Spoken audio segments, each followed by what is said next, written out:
alors mon Flo, tu nous emmènes où aujourd'hui? Eh bien écoute, pour une fois, ce sera une surprise. On va partir faire une montée inconnue pour tous les deux, à la différence que moi j'ai un peu préparé, comme d'habitude. Donc je connais le profil, les pourcentages et la longueur, alors que toi tu vas faire aux sensations, mon Lolo. Bah, au talent, moi je m'en suis toujours sorti. Hein. Vous avez vu le bon élève? Toujours. C'est ce qu'on va voir aujourd'hui, comment aborder une montée inconnue, qu'on soit préparé ou pas du tout. Allez, c'est parti. Vas-y mon gars. Allez, c'est parti, mon petit cul.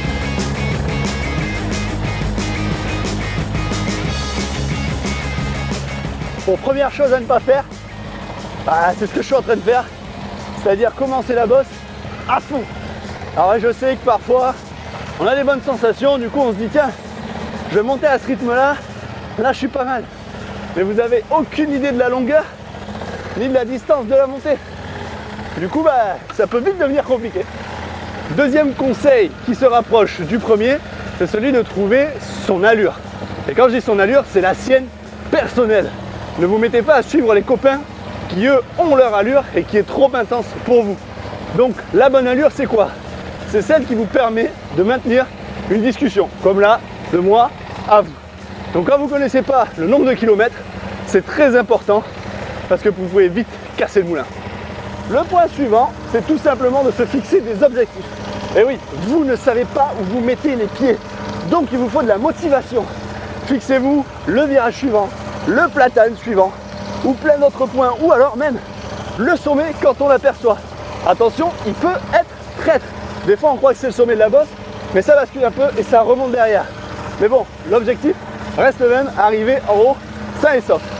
Si vous ouvrez les yeux, pensez à regarder les bas-côtés. Certains cols sont équipés de bornes kilométriques. Ça vous indique combien de kilomètres il reste, combien de kilomètres vous avez fait, ou auquel kilomètre vous êtes, et le pourcentage dans lequel vous êtes. Ça peut être une grosse motivation, comme ça peut vous enterrer aussi si vous êtes déjà à fond et il vous reste 10 bornes.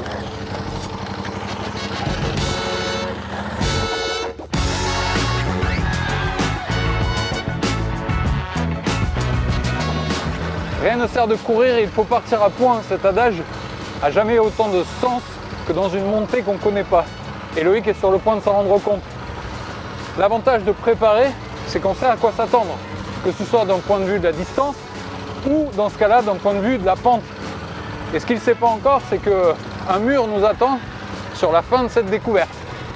Donc il y a des chances que je le revoie et que je le reprenne sur le porte-bagages.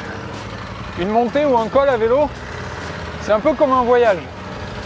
C'est un peu métaphorique, mais c'est un peu la même chose en termes de préparation.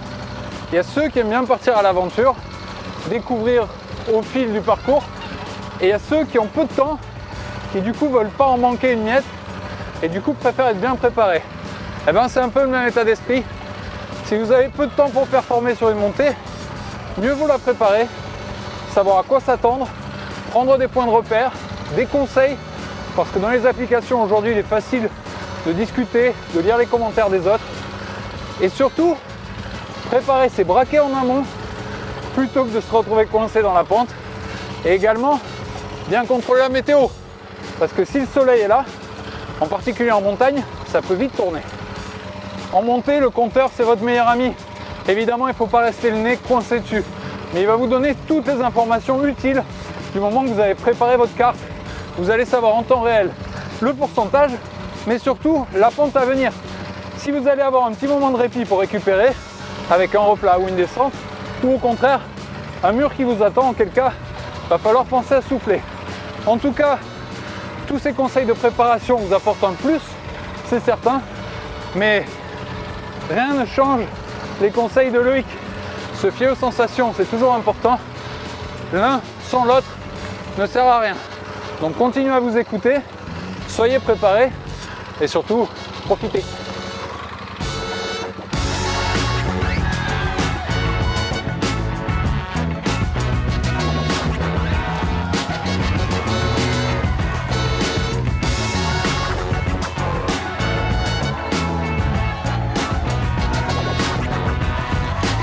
Allez, encore 1 km à 10%.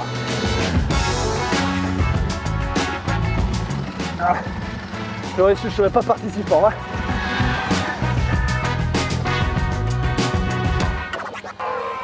Ah, mais il est là. Voilà. Tu vois mon Flo, Comme quoi, ça sert à rien de forcément connaître le parcours, c'est bien d'avoir les deux cas dans la même équipe. Moi je me connais, j'ai fait ça la sensation. Toi tu connais le parcours, mais au final, on arrive en même temps. Ouais. Comme dans toute bonne équipe de vélo, il faut savoir allier les talents. En tout cas, si vous avez à vous attaquer à une montée 2 km comme nous aujourd'hui, évidemment, on peut suivre au talent. Si c'est le Mont Ventoux, on vous conseillera au minimum de checker la météo. Pourtant on l'a déjà fait au talent. Bon. Oui, enfin bon, on n'avait pas checké la météo. Comme d'habitude, faites ce qu'on vous dit, mais pas ce qu'on fait. On espère en tout cas que vous aurez trouvé des conseils dans cette vidéo. Et puis, continuez à profiter sur un vélo, c'est ça l'essentiel. Allez, on y va. Bisous. Salut.